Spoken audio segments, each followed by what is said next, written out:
All right, today this episode is gonna talk about scaling, and we have our special guest in house, which is Yujin. Yay! Welcome, Eugene. Come back to Thanks, Joe. our another session. Today we're gonna talk further. All right, a lot of business that we have been serving for the past many years. Yep. In AdSelper, they are more on like start, and actually a lot of people after they get started, they get results. Yep. And it's kind of like like they stay at a stagnant stage. Get stuck. That yeah. they just couldn't grow further. Okay, so I think that this worth a discussion. Like, Yep. what do you think about businesses? Like the things that they should focus in. They should, or maybe should they redo their business, or should they reventure into something new or on their business? What do you think? Like, if today we are talking about a business that already making, let's say 1 million, let's say if they are having 7 figures, what if they wanted to scale to 8 figures, 9 figures? What do you think?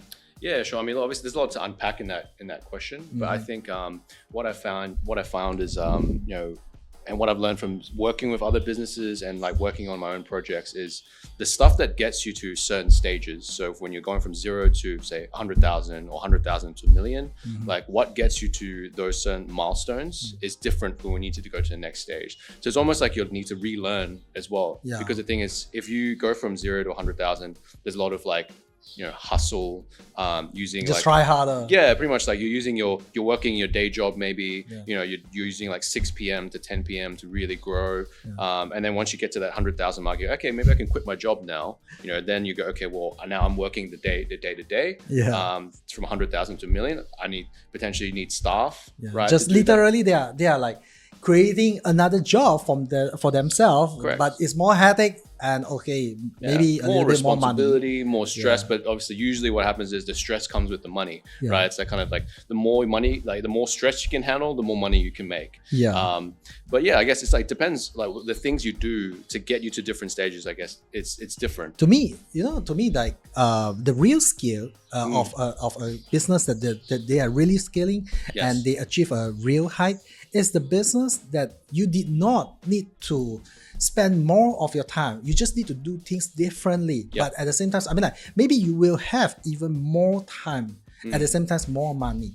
Yep. Right. Yep. So I think that's most entrepreneurs wanted that, and I'm pretty sure that already happened on you, which is you have a lot of your own free times, and at the same time you're doing well, and that happened to many business owners that were like, oh, you know what, I wanted to build a business that can easily replicate, easily automate, right? It's something like you say, it got to revamp, they got to redo the things You got to that evolve, pretty much. Yeah, you got to change. Evolve.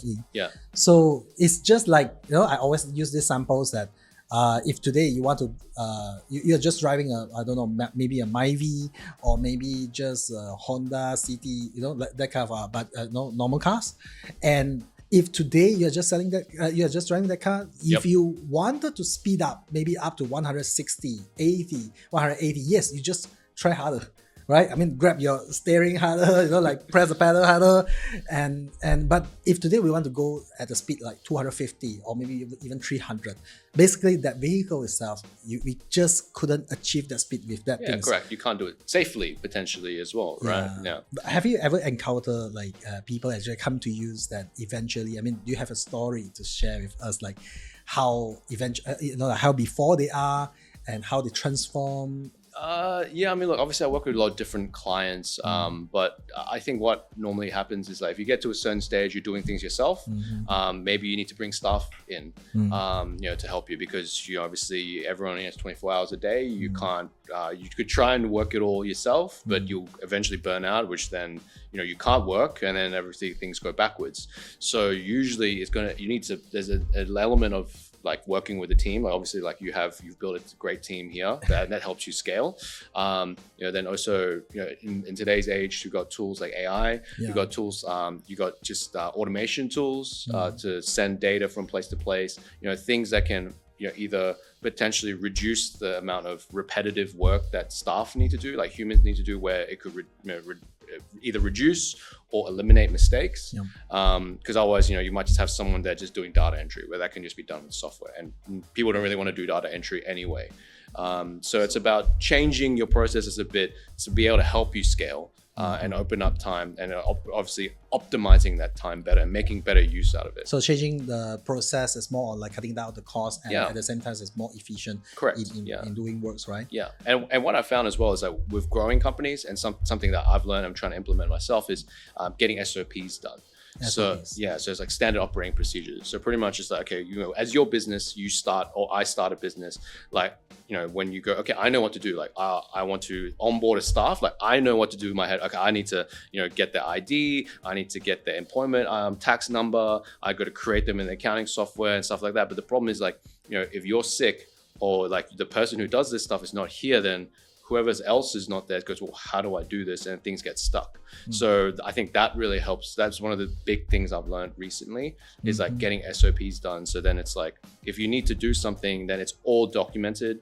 And then someone can go in and be, okay, this is not my normal job today, but I need to fix this today.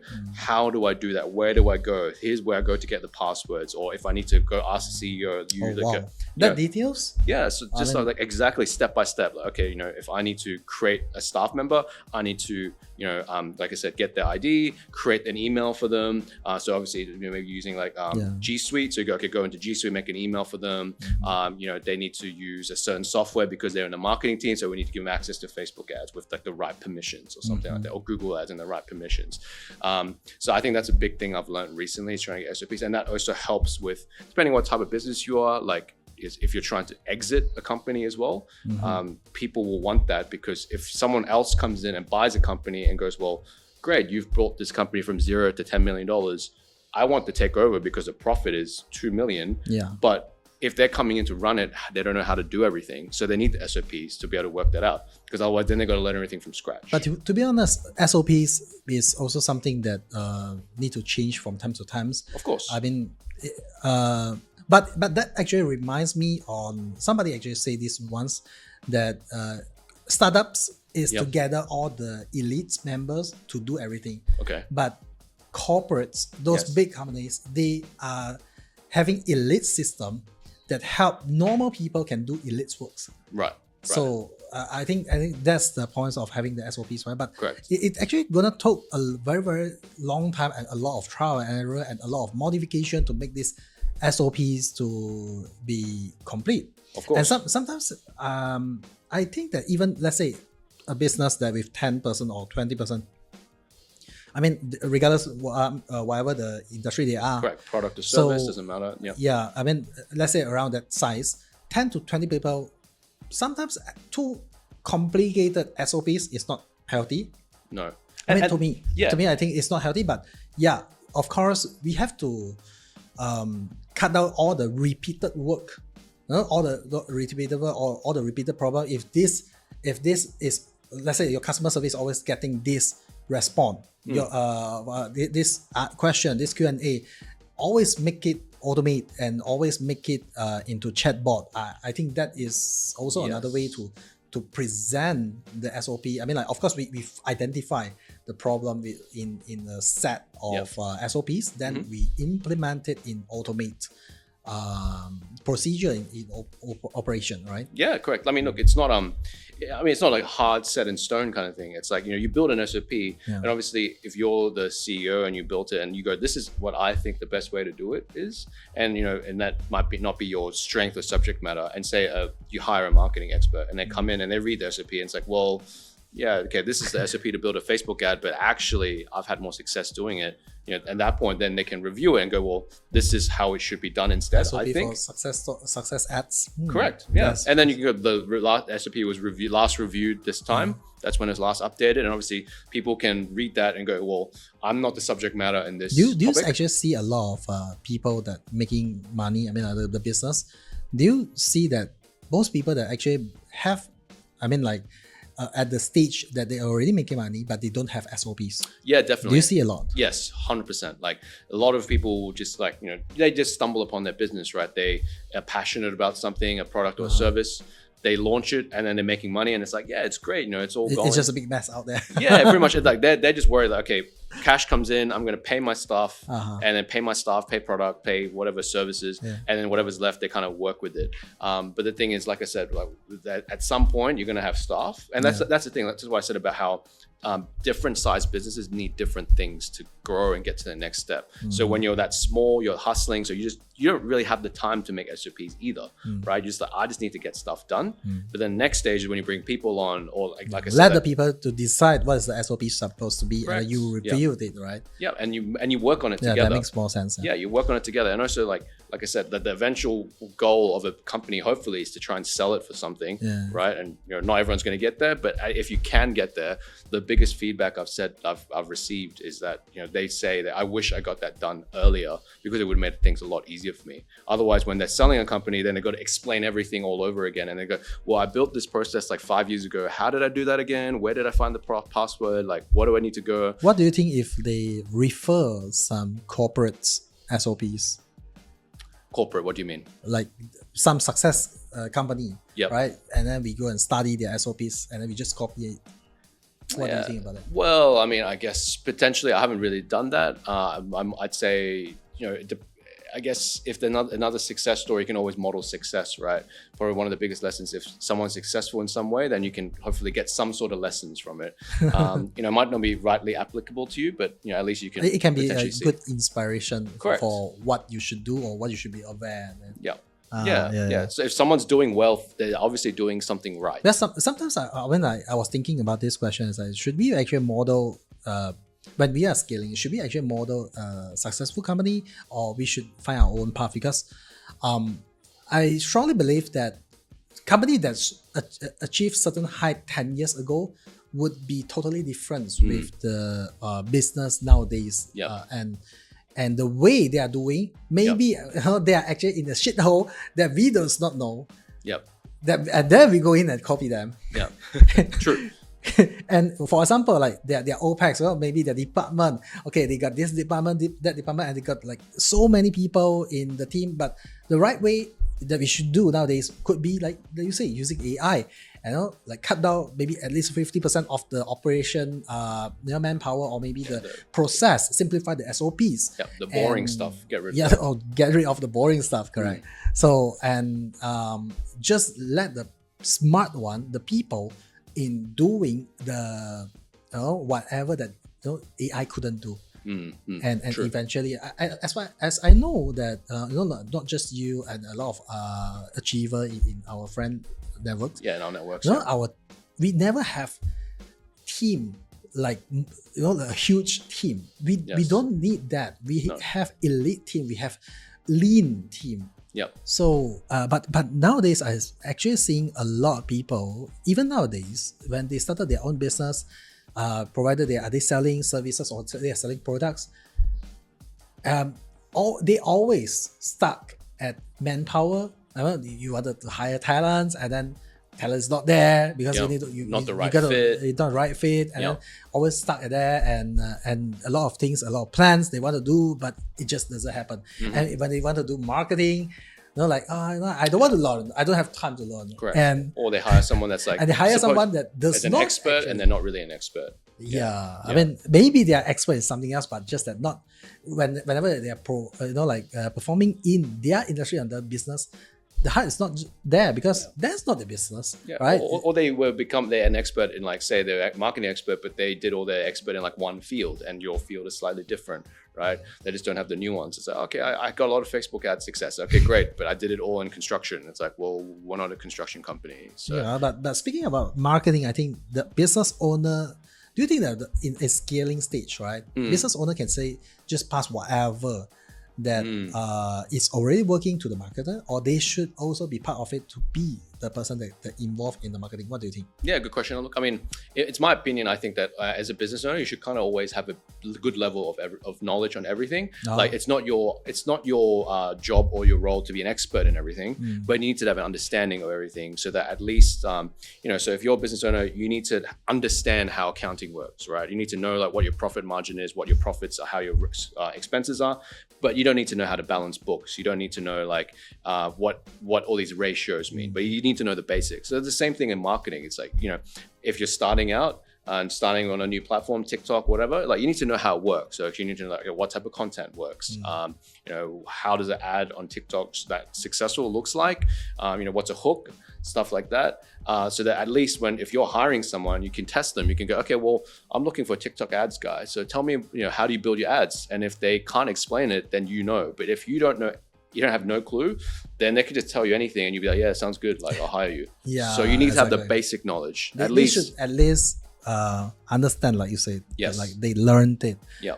But they are not the one that execute it. Yes. Even the employee themselves will not bullshit them. Correct. And yeah, you just need or otherwise, and eventually if you're big enough, you have like a marketing manager, they need to understand the high level knowledge of that subject matter.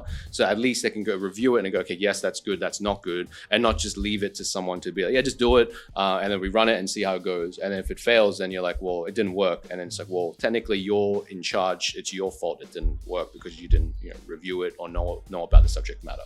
And like, obviously you attend conferences, I attend conferences. That's kind of what half the purpose of it is, right? Someone speaks and go, hey, this is a new tactic that's working in this platform. Yeah. Then you need to have that. Keep yourself updated. Correct. Yeah. So you need to have that high level knowledge to be like, okay, this is what's working. And then obviously you brief your teams like, hey, this is what's working and this is what's covered. Like go do that. And you understand what you're looking for because you've attended that. You can't just outsource that completely. It's like, okay, we want to grow on TikTok, go TikTok here. You're the expert, you go do it all.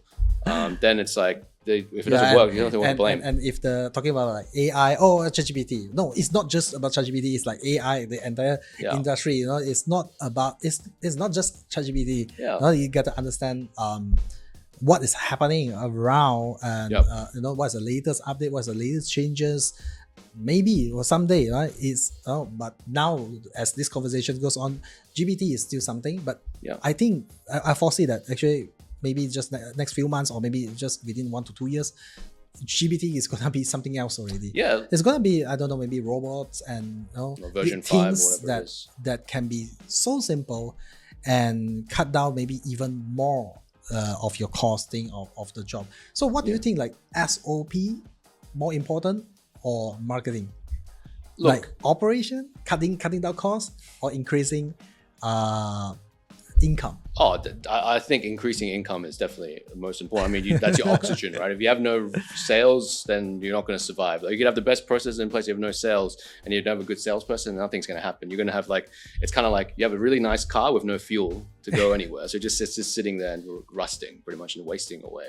So yeah, I think that you got a point. Yeah. So I think the sales is really important. So if it's like marketing and sales is like something that you, as a business, you need, and obviously as a business owner, normally you're usually your seller, so that's probably a skill that you're probably going to need to have at some point. You're going to be doing the sales mostly yourself until you're big enough to hire someone.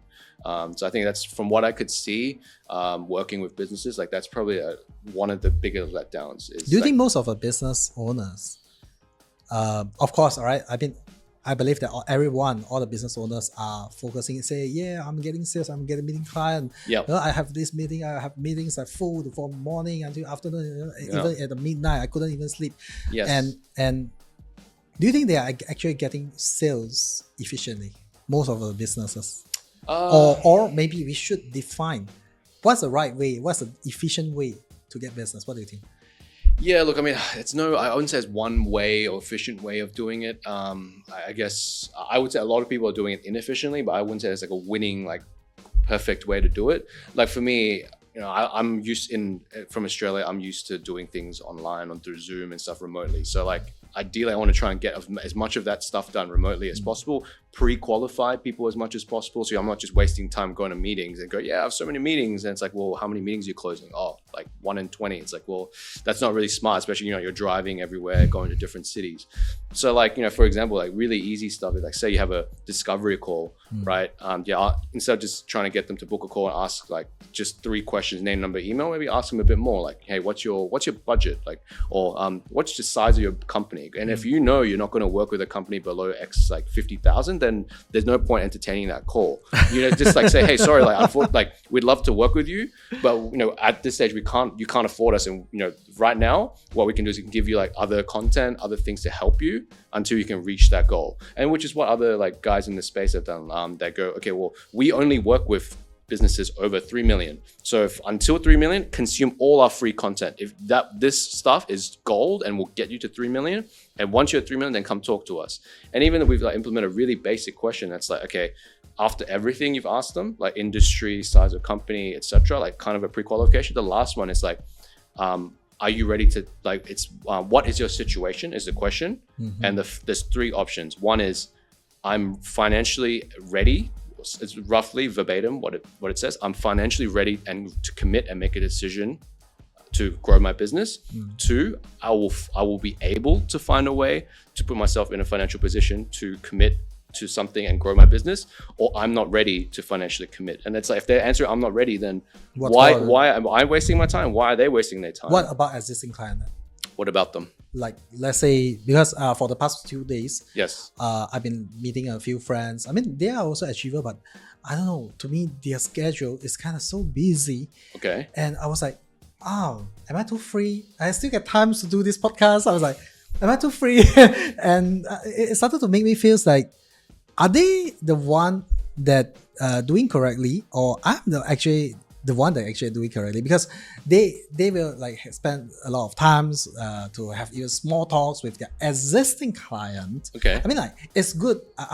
In my opinion, it's good to entertain and keep a good relationship with existing client. But if there's too much of talking, like I call it wasting time. Like socializing, it's is just, it almost? just meaningless socializing. Okay.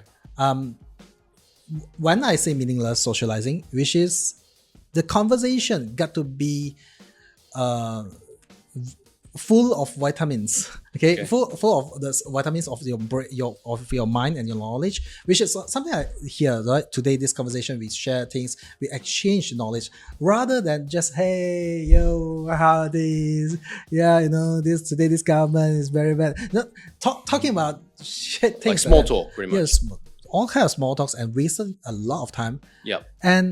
But actually, some people like that. Some bosses like that. Yeah, they like the relationship. And they like it this way to, like they wanted it to be this way. Then if they feel like, okay, I'm more comfortable with you, then I will give you the deal.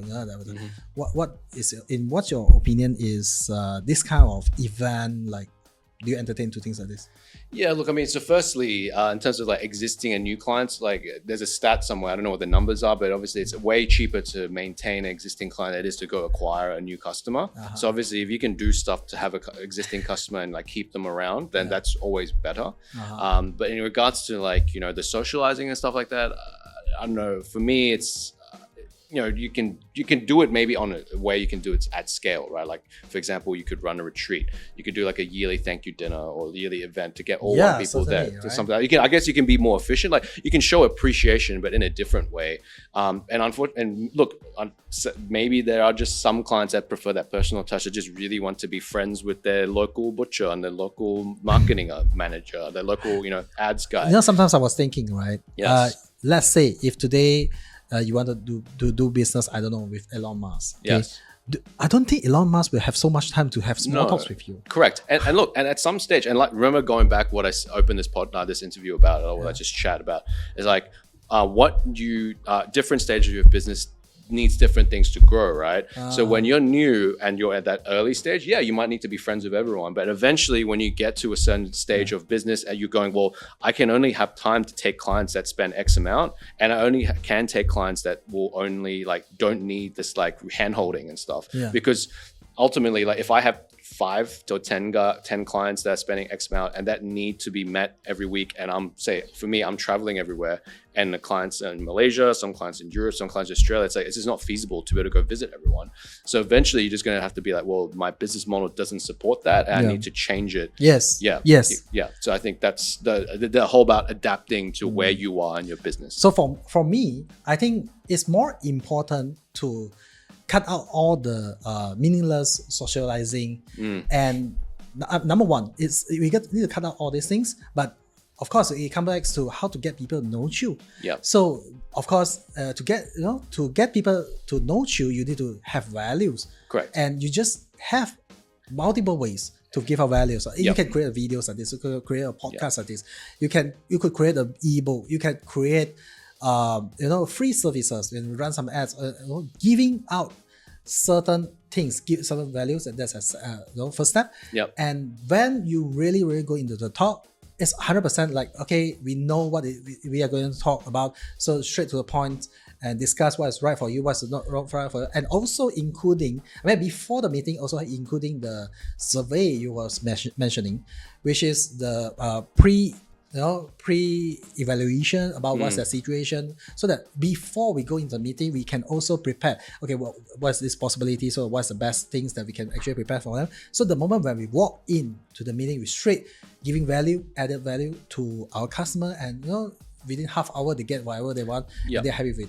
Yeah, and I mean, the other thing as well is like it's ultimately up to the client too. That's like, is having a friend important, or is having their business be successful more important too? Yeah, right. So it's like, let's be honest, like, if they're coming to you, they want to grow their business. They're trying to provide for their family, for themselves, to grow a life that they want, right? Like, are they trying to just have another great friend like you, which is nice, but also like their main goal is to try and grow their business and obviously have other goals related to that. So ultimately then it's like, well, I'm here to do that, like, or maybe like mutually adding value to each other rather than just small talks and spend time and just, like drinking alcohol is, I like drinking, I like socializing, but I would, like you say, do it occasionally only, maybe like once a year, like have a banquet, to host all of them. I think that's nice. Yeah. I think having a retreat with them, I think that's nice. Yes. But most of the time, the moment when we meet, like you and me, right? Every time we meet, we talk about business, we talk about how we can add value to each other, or maybe if I couldn't add value to your business, I can just introduce somebody, that within. So I think that's very powerful and also effective. Yeah. And I have to say as well, like, from my I guess what I've been told, and like about experiences in Malaysia and Asia and stuff as well, I think like what you do, that is very rare too. I know that in like, most people doesn't agree with it's very like a very dog world, and that's something that I'm really against as well. Like in the West or in Australia, I feel like people have a mindset of like it's an abundant mindset. They believe that, okay, the pie is ever growing, right? And there's always space for the next person to come in. So it's like, if I'm a locksmith, if I'm a builder, it's like, oh, hey, I'm new, I want to learn. It's like, they'll help, because it's like, look, I can't claim 100% of the pie anyway, so let's help someone. But I feel like the mentality in Asia, it's like, oh, okay, hey, you're really successful. How did you do it? It's like, oh, just work hard. It's like, okay, is there anything else? No, nothing, that's it. So it's like that, I feel like the mentality in Asia is like, okay, I'm successful, but I want to like keep it, because if another player comes in, they're going to take my business, they're going to take my client away. And I feel that's like really refreshing how you have like that abundant mindset. Maybe because I have exposed a lot to Western, to digital, to the world, but you did make a good point that most people, they do business. Actually, like I always say this, the different strategy of the world. Yes. There's two worlds in this world. Yeah. There's one called the world. Yeah. Sorry, there's one world called the China, and the other world called outside the China, other than China. In China, or maybe we will call it more Asian environment, because China actually affecting a lot of countries around it. Like everywhere in this world we got Chinese, but not all Chinese is Chinese. Okay, so but China itself, the way they do business for thousands of years, they're actually focusing in one word: monopoly. And they wanted to control everything, and they will do every tricks to make sure their competitor dies, and maybe they are also half dead. But as long as they still survive for the last breath, oh yeah, I'm the winner.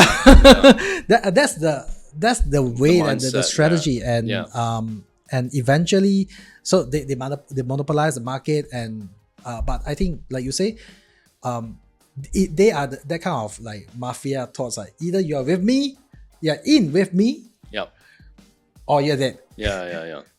But I think in Western country it's more on like, I can work with you, even if you are a competitor.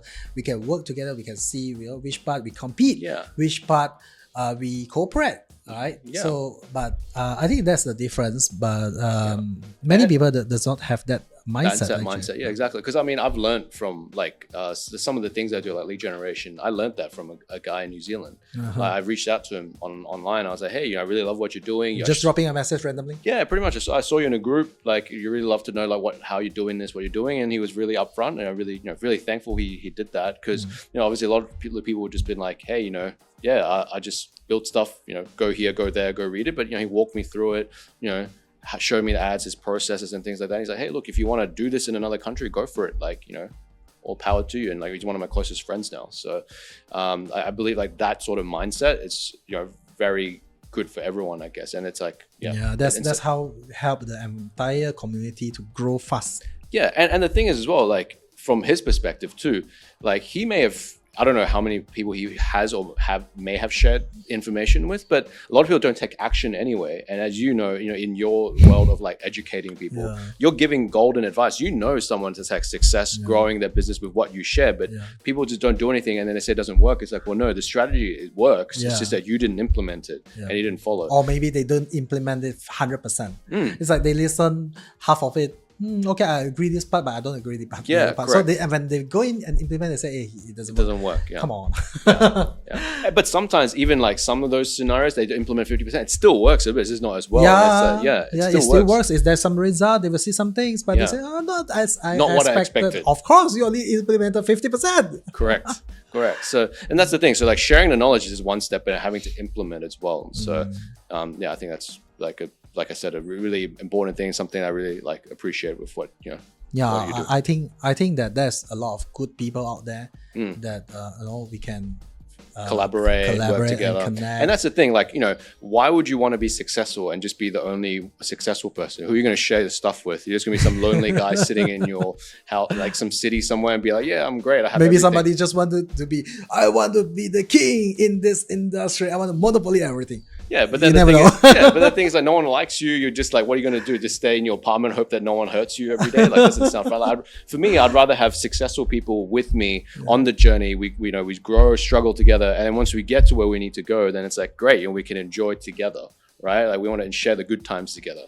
And even in your own space, right? Grow your own network around you. You want to have successful people around you. It's motivating, helps you grow. In business, as you know, it's not always good, right? It's like some hard times, some good times. So, when you have good times, you want to share it with people. Because sometimes you share the good times with people think you're boasting, you're being arrogant, right? And then sometimes the bad times you explain to people and they don't really understand, especially if they're not in business. They're just working. It's like, oh, that doesn't sound too bad. It's like, well, yeah. So it's like having people around you that understand where you are as well is really helpful. Yeah. Cool. Yeah. So, back to, I think we are a little bit too go off far topic a bit. So go back yeah. to scaling. Yeah. So back to the scaling, and yes.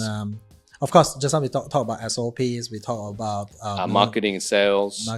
But actually, many people actually, when they talk about marketing, right, they're reluctant to spend money, or maybe they thought that I wanna spend money. Oh, maybe they make money last year, so they was like, hey, I got this $500,000. How am I gonna spend it? What's the suggestion? How to spend $500,000? I mean, like if they are ready to spend, or if they don't have much budget, either way. Yeah. So what would you advise? What's the thing? So let's say you have a little nest egg, 100,000, whatever the case may be. Firstly, you need to work out what to do with it and have the knowledge, right? Like it's kind of like if you go win the lotto and have all this money, if you don't know how to manage money or how to spend it, it's just going to go. So firstly, you need to get educated, like how to best to spend your money.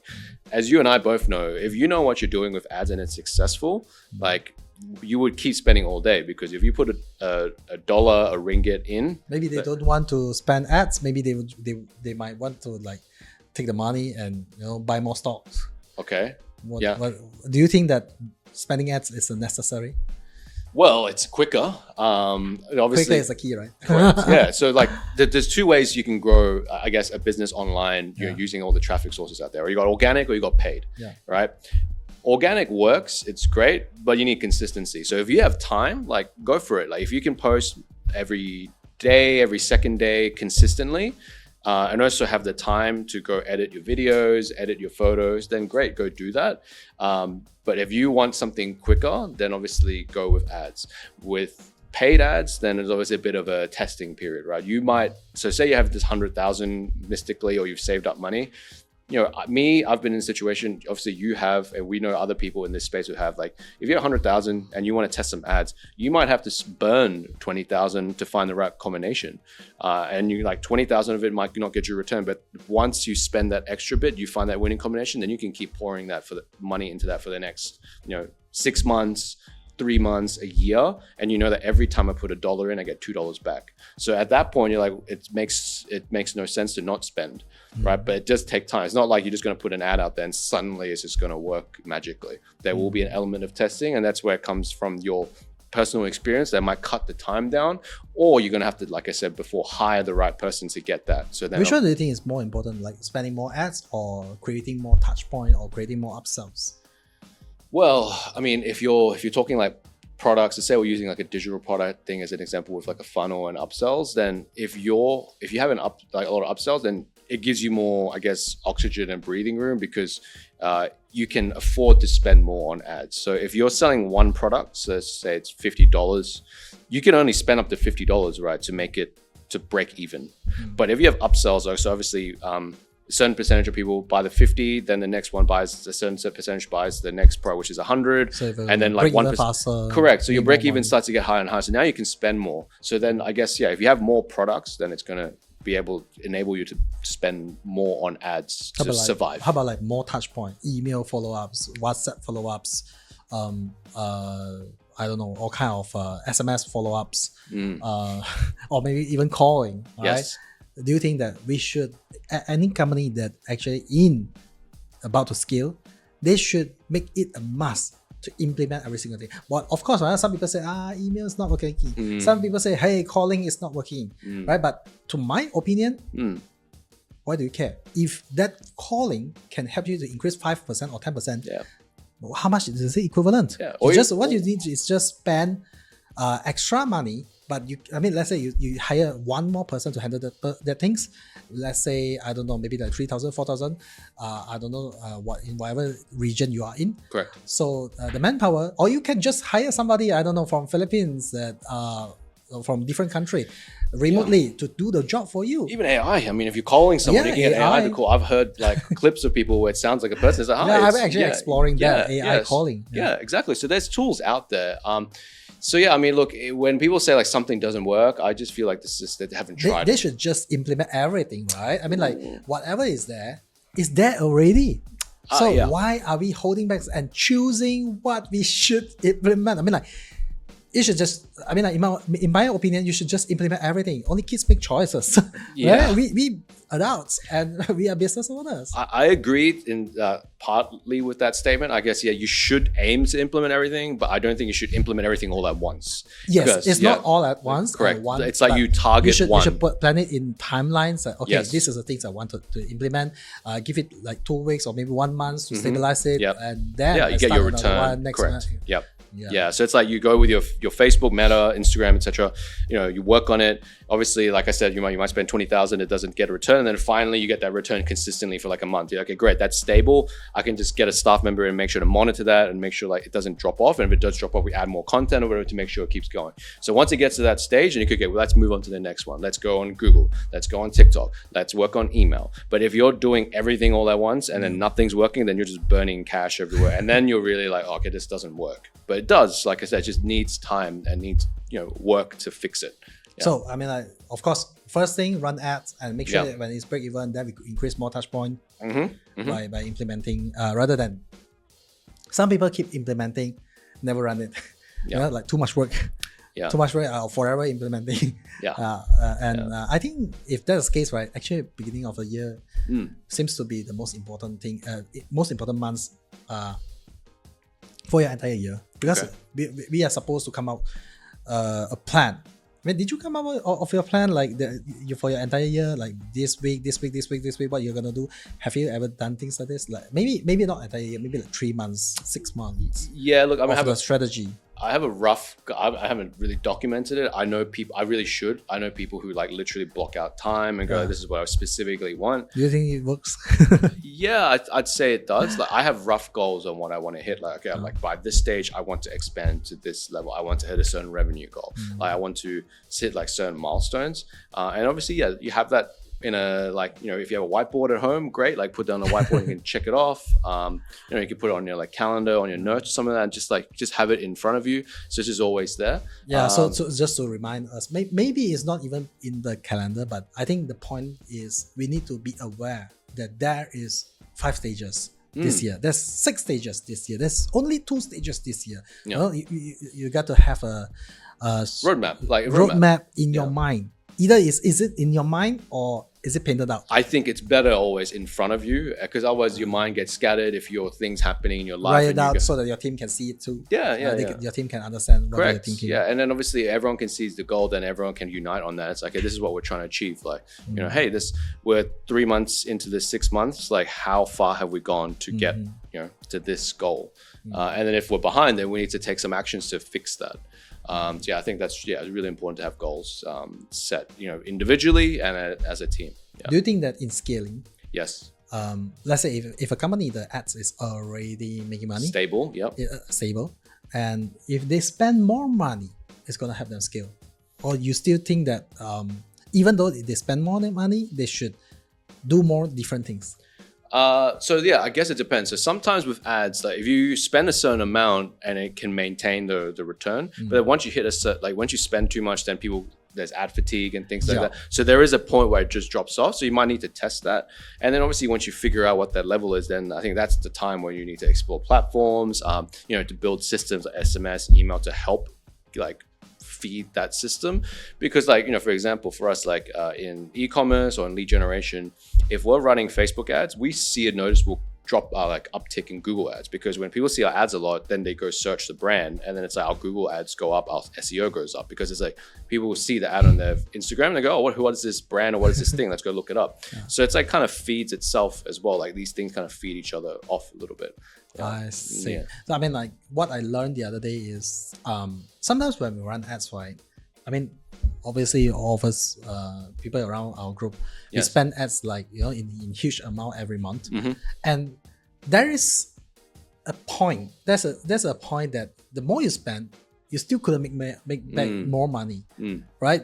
With the same ads. So what I'm talking about is with the same ads, with the same funnel. Yeah. So turned out to be the right way to hack it is actually to create multiple funnel. Yeah. That of course, I mean, like you can have a downsell program, you can have a low ticket, you can have an even higher ticket, you can have a higher purpose, you have a lower purpose, and eventually in the middle, if they say yes, you still link back to your main one. They say no, you still link back to your main one. I mean, in that way to increase the main funnel functioning, and you know, to break through the bottleneck. Yep. Yeah. So I think that's also one of the things that many business did not really doing it.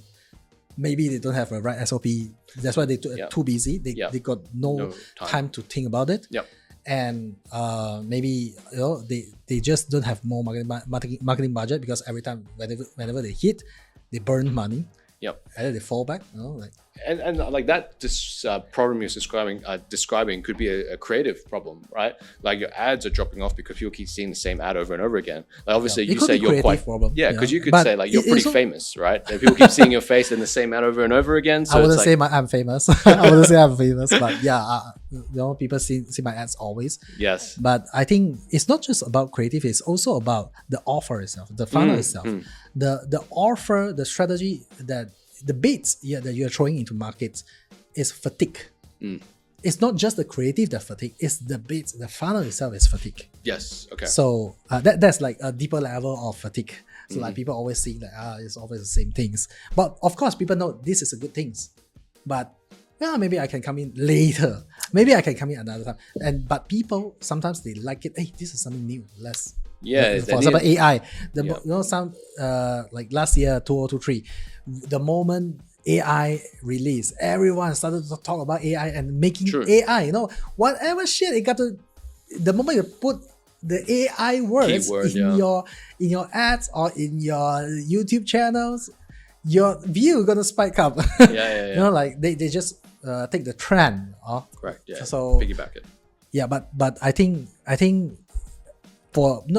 this is the thing, rare case that we couldn't everything put AI, like make a hoo-ha to the world and promote your product. Let's say I'm just selling, I don't know, property. What kind of AI property? Like AI insurance. Yes. No, it's not possible. So, but I think maybe it should come out with different services, different offer, different strategy. I think what you're probably describing is more like an angle. It's like coming from a different angle because AI is in an angle, right? So like we're obviously talking about marketing because we're obviously in the space, so we're just very like aware of AI. But it's just a different angle. So if it's like property, it could be like people were always selling the view, right? So you have a nice view of the KLCC, you have a nice view of the water. But then eventually people, it's like, okay, I know about the view. It's enough. Like stop telling me about the view. I already know about it. I don't like it maybe, or I've seen it and it's not that great. Then you need to talk about something else. And it's convenient, like it's convenient to the MRT, or it has smart home enabled, or it's like, do you like Iron Man because we built Jarvis for you, right? Stuff like that. So you need a different angle. So the thing is, you're still selling the same thing. You're selling a property, right? But you're selling it from a different angle. And I think that's probably. I would love to have a Jarvis home. Well, I tried Google Home, so that's as close as it can get at this stage. So, yeah, Google Home. Well, yeah. So like maybe buy a property as free. A Google Home, like the entire set. Yeah. So it's like, so obviously you're catering to a different market. It's like, so the people who care about the view, they've either bought or not interested. The people who care about the convenience, they've bought or not interested, or they're close to the school. Now you're trying to go for another angle, which is, okay, I want something smart home enabled, and not everyone's offering that, or maybe they are offering, but they don't know about it. Yeah, but the angle is also one thing. Yeah. But what I meant earlier on, but of course, I 100% agree that angle is something so important that we need to always be creative and come in with a different angle. But let's take the property samples. Yes. So what property usually they will do is, besides of just coming in from a different angle, I mean, properties will always come in as, let's say, buy it for your own stay, or maybe buy it for investment. So few MRT station coming, so it's going to increase the value. when it's about homestay, they invite you to visit the house, the showroom. But when it's investment, they can come in with different angle. For example, having an investment talk, right? Not just about the property, but about the entire nation developments, the trends, about Airbnbs, about like the tips, how you can manage your Airbnbs and stuff like that. Then only they promote the house. I mean, that's what I mean by. We have to be creative, not just even from the angle, also the way we approach with customer and the things that we are actually offering them. Sure. Yeah, definitely agree. And wow, so I think actually today there's a lot of sharing here. Yes. And what's the last tips you would advise for people that in scaling? Let's say if we're gonna make it short, what is the last tip that you say is that, hey, if you are somebody that actually is trying to scale your business, are you going to like spend more money, or maybe you can get a digital marketing consultant, or what do you advise? It's okay, you can take your time to think about it. Look, I guess the first thing is like, going back to how I started this like chat, is probably like work out where you are first, what you're doing right that's got you there. So obviously if you're just starting, then you just need to kind of hustle hard. But then if you're at a certain stage, then it's okay, well, stuff that's got us here is great, but we need to be open-minded and figure out what's going to get us to the next stage. So then it's like, is it getting ads? Maybe that's the stage that they need to introduce ads. It's like, we've just been doing all branding. We've just been going to conferences and speaking and, sponsoring events, but like, we can't keep speaking at events because there's only so many events we can go to, right? So like I said, the things that have got us to a certain stage, it won't keep getting us to the next stage because there's only a conference every month or a conference every quarter. But if you really want to grow, then you're going to need to find a better way. So that could be ads, right? And then if you're already getting ads working, then it's like you need maybe a new platform. You need maybe automated system on the back end. If you have email, SMS automation. If you have a sales team that's working well, you might be go, well, maybe I need more sales team, more sales people. Like or maybe more follow-ups, maybe more touch point. And a CRM and automation system in place to help the sales team. So then they don't have to forget about the people they're following up. So it's like you give them leads and they go, oh, I called them and they didn't pick up, so I left them. That's a problem because like if the sales team keep forgetting, then you're wasting money on leads. So your ads might be doing really good. It's like, oh, hey, we're getting like leads at $10 a lead, which is really good. It's like, okay, good job marketing team, but the sales team are following up the lead, so you're wasting money. So it's like, so it's all about kind of getting it all in place. So that's obviously, to get to that stage, your ads have worked great. The sales team are closing some sales, but then now it's like you need a system to help the sales team to close more deals. So like I said, I think it's all about like where you are in your business and how to get to the next stage. And got to know yourself first and then take it to the next stage. Oh, that's a good advice. And when it comes to automation, follow-up sales, that is your expertise, right? Yes. Definitely. So guys, right, if today you are at the stage of scaling up your business, you are ready to scale, feel free, right, to click on the link, or maybe we will put in the tag here for Yujin. So feel free to reach out to him and let's see what's gonna happen. And for those that wanted to learn more about marketing and business scaling, guys, right, feel free to join our community and also our free workshop. Go ahead and click the links and explore, click on the links down the description, or feel free to comment, okay? And follow us, like us. And the reason and the purpose I wanted to create these channels and this podcast is to help people that in a like-minded, that we can come in, like just now we've been talking about, right? We attract people, the right people, come in and we share, we add value to each other. And of course, I believe that people in this kind of mindset are nice people, and I wanted to work with and connect with nice people like you. So see you guys on next episode, and thank you, Yujin, for on our podcast. Thanks, Jeff. Thanks for having me on.